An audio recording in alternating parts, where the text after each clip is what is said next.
Some moves. Self-defense instructor Don Melnick of Israeli Krav Maga in Cherry Hill. Good morning. Thank you. Thank you so much for joining us. So I want to start. Good grip already. As a woman, I understand being safe, and my friends and family do. So I've been given two different things. One of them, a stun gun.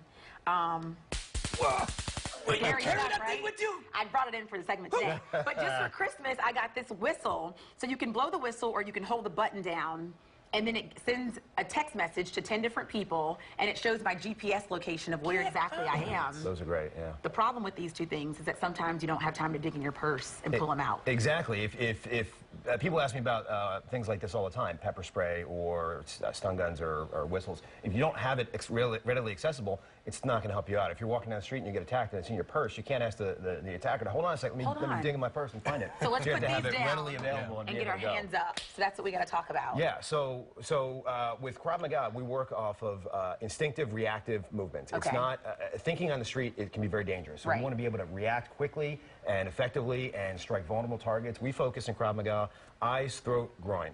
Gotcha. That's kind of like the holy trinity of Krav Maga. Shall we demonstrate on me or Sean? Whoever.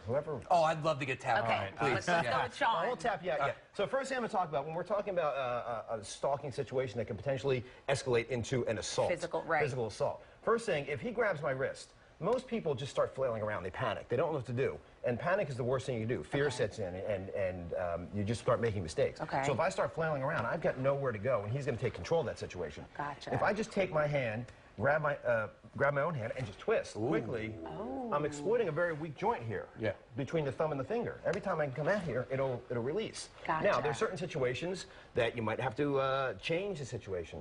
So, for example, he's got a bigger, stronger grip, and I know that might not work. Maybe I hit him in the face. And then I can take... But again, it's all about catching your attacker off guard. He just caught me off guard. Exactly. The other thing is, if he grabs my wrist and starts pulling, same thing. I'm going to move into him. I'm not going to wait. If we get into a tug-of-war situation where he pulls my wrist and I go this way, he goes that way, I'm going to lose, potentially, if the attacker is bigger than me. And on the street, typically your attacker is going to be bigger and stronger because they're taking advantage of somebody who they perceive to be smaller and weaker.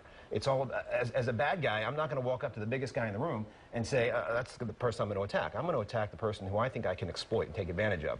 So if this situation here, and I'm getting pulled, and I go into this tug-of-war situation, I'm going to lose. I want to be the team in tug-of-war that lets go of the rope. Now, that's fine if I come in from the side. But, you know, most attacks, you're not going to be looking at Exactly. right? We spend a lot of time focused on attacks from behind. So you come up and pull me from behind. Yo! I'm going to come in here quickly and just go right... and go right in. It's just being realistic about it. It's being realistic. I have a question, Don. A lot of women are walking around like me right now, right? We got a handbag, we've got heels on. And so what do you do in this situation when you have a lot of things sort of weighing you down, or maybe like your heels are distracting? So the same principle I talked about with having a wrist pull can work against a bag. Okay, so me. if I were to come over here behind, you stand over here. Okay. If I were to come over here and grab your bag, you have a couple choices. One, you can let it go. Okay. Right, and just run away and let me have your bag. It's a nice Louis Vuitton bag. I don't know if I let that go. You have to decide, is it worth letting go? Now, if I grab your bag, I'm not going to pull too hard. But if I grab your bag and you start going that way and I pull, you're gonna end up ripping the straps. You get the straps, I get the good part. I run away. Okay. I'm out of there. So you're going to do the same thing. So take a little step this way. If I were to pull your bag, just turn and just, well, don't actually hit me, but smack me in the face. With this hand or this hand? With the far hand. Gotcha. You'll build up more momentum. I pull here. Ah, got it. You're just going to come right in and hit me. Okay. If that makes sense. Got it. But again, when you get in that tug-of-war situation, against somebody who's bigger and stronger, it's not going to work. If you can let it go, if somebody comes up behind, grabs your bag and runs, let it go. It's not worth getting into a situation where potentially somebody come up with a weapon, a gun, a knife, shoot you, stab you. That's, that's worst case scenario. But if you can catch them off guard, again, the whole idea is they're not expecting you to defend yourself. True. As a bad guy, I'm looking at you and saying, this is somebody I can take advantage of. I'm going to take the purse. I'm going to attack this person. They don't go up and go, you know what? I hope this person knows how to defend themselves against attacks from behind so I can work on my counter moves. It's all about reacting quickly and catching somebody completely off guard. Do you teach classes? We do, yeah. I have a school in Cherry Hill, and also in Bordentown, New Jersey. Okay. And we have another location in Conshohocken, Pennsylvania, and we teach classes 5 days a week.